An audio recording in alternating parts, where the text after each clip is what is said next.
Film की शुरुआत होती है शहर के बीचों बीच एक एरिया को दिखाने से, जहाँ पर एक केमिकल और हथियारों की फैक्ट्री में साइंटिस्ट काम कर रही थी। जिसके बाद एक गोरिल्ला दिखाया गया जो बड़ी तेजी से भागता हुआ आगे बढ़ रहा था। वो रास्ते में आने वाली काफी बड़ी सी पेड़ को उखाड़ कर फेंक देता है, जिसके जोर से फैक्ट्री की भी हर चीज हिल गई। साइंटिस्ट भी काफी डर जाती है, जल्दी से बाहर आ गई। तब तक एब भी वहाँ पहुंच गया था, जो बहुत ज्यादा गुस्से में कंट्रोल से बाहर हो जाता है, दहाड़ने लगा। तब तक यहाँ आर्मी भी आ गई। ये लोग अपनी गन्स और मशीन गन से उस पर हमला करती है, पर इतने मजबूत हथियारों के हमले से भी उसका कुछ बिगड़ नहीं पा रहा था, क्योंकि तभी उसका असली रूप सामने आया। वो कोई आम एप नहीं बल्कि मैकेनिकल एप था, यानी कि मेका एप, मशीन का बना हुआ। और ये बहुत ही ताकतवर होती है, क्योंकि इन्हें हैवी मशीनरी और काफी मजबूत सिस्टम से बनाया होता है। उसके जिस्म पर जगह जगह हथियार भी लगे हुए थे, जिनसे वो फैक्ट्री के वर्कर्स और सिपाहियों पर शूट कर करके उन्हें मार गिराता है। जिसके बाद अमेरिका की एक जगह पर जंगल दिखाया गया, जहाँ एक लड़का ड्रोन उड़ा रहा था, लेकिन तभी कोई उसके ड्रोन को हाथ मारकर नीचे गिरा देता है। इसके बाद हमें नासा के रिसर्च सेंटर को दिखाया गया, जहाँ पर यूएस के मैकेनिकल सिस्टम को भी कंट्रोल किया जाता था, और ये लोग उस जंगल को भी कंट्रोल कर रही थी, जहाँ उस लड़के का ड्रोन गिरा था। अंदर बैठे दो साइंटिस्ट को पता चला कि कोई हमारे जंगल वाले एरिया में घुस आया है। शायद वो एप की वीडियो बनाने आया, क्योंकि वो लड़का जिस जगह पर था वो एप की लोकेशन थी। एप ने उसका ड्रोन गिराया था, इसलिए फीमेल साइंटिस्ट जल्दी से सिक्योरिटी को कॉल करके कहती है कि जो भी वहाँ है उसे फौरन पकड़ लिया जाए। जबकि मेल साइंटिस्ट कहता है कि एप की दिल की धड़कन काफी बढ़ गई है, वो गुस्से में है। उसे कंट्रोल करने के लिए स्लोन को बुलाना होगा, और अगर एप को नॉर्मल करने के लिए स्लोन की आदत पड़ गई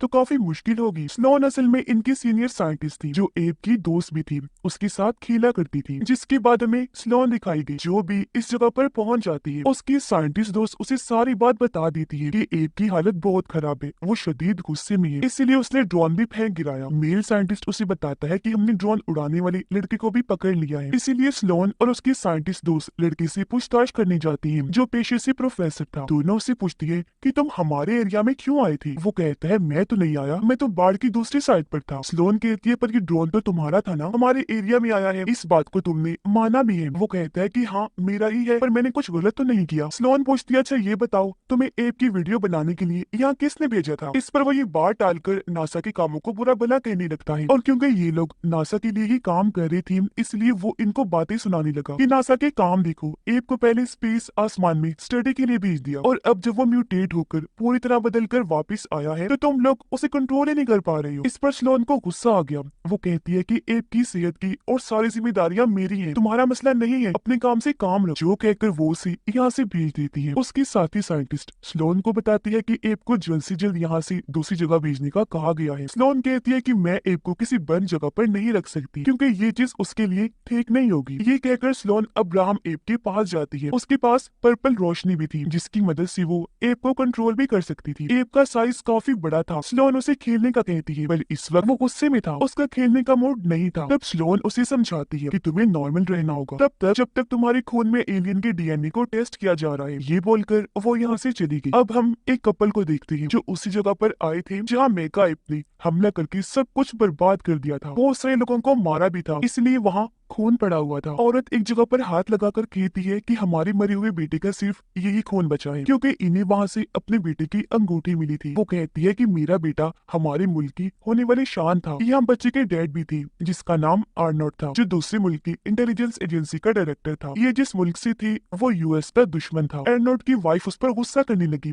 कि तुम इस बारे में जल्द से जल्द पता लगवाओ। स्लोन और उसके साथी यूएस की बड़ी ऑफिसर्स के साथ मीटिंग कर रही थी। वो यहाँ मेका एप के बारे में बात कर रही थी कि वो हमारी आर्मी का ताकतवर हथियार है। ऑफिसर पूछती है कि इस वक्त वो कहाँ है। जब स्लोन ने बताया कि उसका फिलहाल चेकअप किया जा रहा है, जिसके बाद हम उसे एक दूसरी जगह पर शिफ्ट कर देंगे। जिसके बाद वो लोग अब्राहम एप की बात करने लगती है। स्लोन कहती है कि मैं उसे अभी अपने पास ही रखना चाहती हूँ, मैंने उसे जरा चेक करना है। जिस पर ऑफिसर कहती है कि नहीं, हमें उसे यहाँ से भेजना होगा, क्योंकि यहाँ के लोग उसे मजीद इधर नहीं देखना चाहते। उन्होंने अब्राहम के खिलाफ रिपोर्ट भी की है। स्लोन कहती है कि अगली मीटिंग में हम उन लोगों को मना लेंगे, पर ऑफिसर नहीं मानती और जल्द से जल्द अब्राहम को दूसरे शहर में शिफ्ट करने का कहती है। अब स्लोन जानती थी कि अगर ऐसा हुआ तो अब्राहम के लिए खतरा हो सकता है, इसलिए वो कहती है कि इतनी जल्दी ये फैसला हमें नहीं लेना चाहिए। जनरल कहती है कि इसका कोई फायदा नहीं होगा, क्योंकि वो अब्राहम के हमले की वजह से काफी गुस्से में थी। वो कहते हैं कि इस बात की क्या गारंटी है कि अब्राहम और किसी बड़े शहर को अपना निशाना नहीं बनाएगा, इसलिए जल्द से जल्द उसे कस्टडी में भेजना जरूरी है। पर स्लोन अभी भी उसकी बात नहीं मानती। अब दोनों ऑफिसर जाकर इस बारे में प्रेसिडेंट से बात करती है। उनका ये भी कहना था कि अब्राहम को कस्टडी में भेज दो, वही उसके लिए महफूज जगह है, उसे कोई नुकसान नहीं होगा क्योंकि काफी सालों के बाद हमने उसे समंदर के नीचे से निकाला था, तो वो बिल्कुल महफूज रहेगा। अब दुश्मन मुल्क की इंटेलिजेंस एजेंसी का डायरेक्टर हमें दिखाया गया, इन्हीं की आर्नोट, उसकी वाइफ भी थी। इन्हें अपने साथियों से खबर मिलती है कि एक लोकेशन पर न्यूक्लियर हथियार का पता चला है जो मार्क 9 है, एक बहुत ही ताकतवर हथियार है, वो यूएस के कंट्रोल में था और ये लोग उसे हासिल करना चाहते थे। इन्हें पता चला कि कुछ देर पहले ही यूएस ने वो इंडियाना में शिफ्ट किया है, इसीलिए आर्नोट अपनी हैकर साथी को जल्दी से जानकारी निकालने का कहता है। मैका एप को प्लेन के जरिए कहीं ले जाया जा रहा था, पर वो प्लेन को तोड़कर वहाँ से बाहर आ जाता है। स्लोन को फौरन खबर कर दी गई कि वो प्लेन तबाह होकर गिर गया है। ये लोग काफी परेशान हो जाते हैं क्योंकि चेक करने पर इन्हें प्लेन का मलबा तो मिल गया, लेकिन ये मेका एप को तलाश ही नहीं कर पा रही थी। इसीलिए अब सलोन और उसकी साथी यहाँ से निकल जाती है। उनके जाने के बाद मेल साइंटिस्ट के पास वो ड्रोन वाला प्रोफेसर आता है जो खुद को उनके साथ शामिल होने का कहता है क्योंकि वो इन लोगों की मदद करना चाह रहा था। कहता है कि मेरे पास एक थ्योरी है, आप लोग कई सालों से पूरी दुनिया में इंटेलिजेंस जहानत को ढूंढ रही हो जो मुझे अब्राहम के अंदर मिल गई है। देखो, मेरा ड्रोन देखकर अब्राहम उसे नजरअंदाज भी कर सकता था, पर उसने छोटे से ड्रोन को अपने लिए खतरा समझकर उसे गिराकर तोड़ दिया। अचानक उसके दिल की धड़कन का बढ़ जाना, गुस्से में आना, ये सब अलग चीज थी। वो कहता है कि अब्राहम ने कितनी बड़ी तबाही मचा दी और अब अगर वो फिर से कंट्रोल से बाहर हुआ तो एक बार फिर हर चीज को बर्बाद कर देगा, इसलिए हमें इस पर कुछ करना होगा। उधर आर्नोल्ड कैसे भी करके वो हथियार हासिल करना चाहता था जो एक डिवाइस जैसा था, इनके मार्क 9। ये लोग प्लान बना रही थी। एक साथी कहती है कि जिस लैब में मार्क 9 है वो पहले फ्लोर पर है, वहाँ से हम मार्क 9 को ले लेंगे, पर एक मसला है, सिक्योरिटी वहाँ बोल सकते हैं। जिस पर दूसरी साथी बताती है कि हम सिक्योरिटी को किस तरह चकमा देकर अंदर जाएंगे। स्लोन और उसकी साथी उस जगह पर पहुंच जाती है जहाँ पर वो प्लेन तबाह हुआ था। यहाँ पर आर्मी ऑफिसर भी आ चुके थे। आर्नोल्ड अपनी वाइफ समेत सबके 3 ग्रुप्स बना देता है और ये लोग अपने प्लान के मुताबिक आगे बढ़ने लगते हैं लैब में जाने के लिए। स्लोन, उसकी साथी और आर्मी ऑफिसर को पता चलता है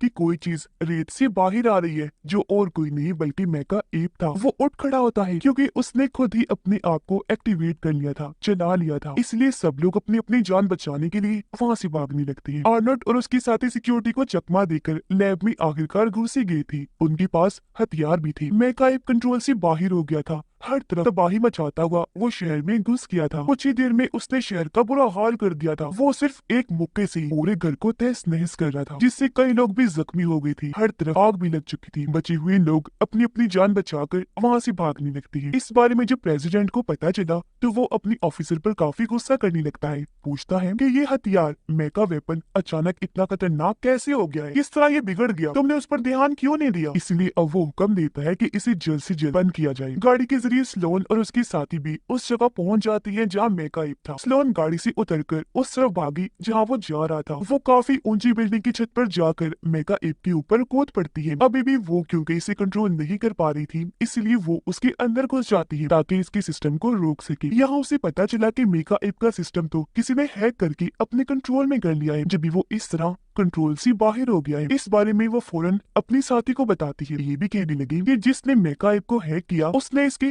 कोऑर्डिनेट्स भी बदल दिए जो सिग्नल्स की तरह काम करते हैं, यानी कि वो अब मेका एप को अपनी किसी खास लोकेशन पर भेज रहे थे। एप का सिक्योरिटी सिस्टम स्लोन को ये सब कुछ बदलने से रोक रहा था, यानी कि वो मेका एप को रीसेट नहीं कर पा रही, मतलब दोबारा पहले वाली हालत में लाने में, इसीलिए उसे कंट्रोल कर पाना मुश्किल हो रहा था। स्लोन अपनी साथी को उन कोऑर्डिनेट्स का बताकर लोकेशन पता करने को कहती है, यानी जहाँ ये मेका एप जा रहा था। उधर आर्नोल्ड और उसकी टीम उस हथियार मार्क 9 को चुरा चुकी थी और वहाँ से जाने लगी। साइंटिस्ट साथी स्लोन को बताती है कि कोऑर्डिनेट्स के मुताबिक वो इंडियाना में हमारी रिसर्च लैब है। स्लोन कहती है कि अगर वो लोग एप को वहाँ बुला रही है तो इस बारे में हमें लैब वालों को बताना चाहिए। इन्हें फिलहाल ये पता नहीं होता कि आखिर ये सब किसने किया, लेकिन तभी स्लोन को प्रोग्राम में एक चीज मिल गई जिससे उसे पता चल गया कि ये सब कुछ आर्नोल्ड और उसकी टीम ने किया है, क्योंकि वो लोग भी उसे लैब में ही थे। तो ये बात साफ हो गई थी कि मेका एप को उन्होंने ही हैक किया था और उसे वो वहाँ बुलाना चाह रही थी। ये सब कुछ स्लोन को एक कोड के जरिए पता चला जो उस दुश्मन मुल्क की इंटेलिजेंस एजेंसी में इस्तेमाल किया जाता था। पूरी तरह उन्होंने मेका एप को अपने कंट्रोल में कर लिया था। इस बारे में जब प्रेसिडेंट को पता चला तो वो और भड़क गया, साथ ही काफी हैरान भी था। वो अपने ऑफिसर से पूछती है कि आखिर दुश्मन मुल्क के पास हमारे हथियार मेका एप का कंट्रोल गया कैसे, जिस एजेंसी ने उसे बनाया उसे इस बारे में क्यों पता नहीं चला,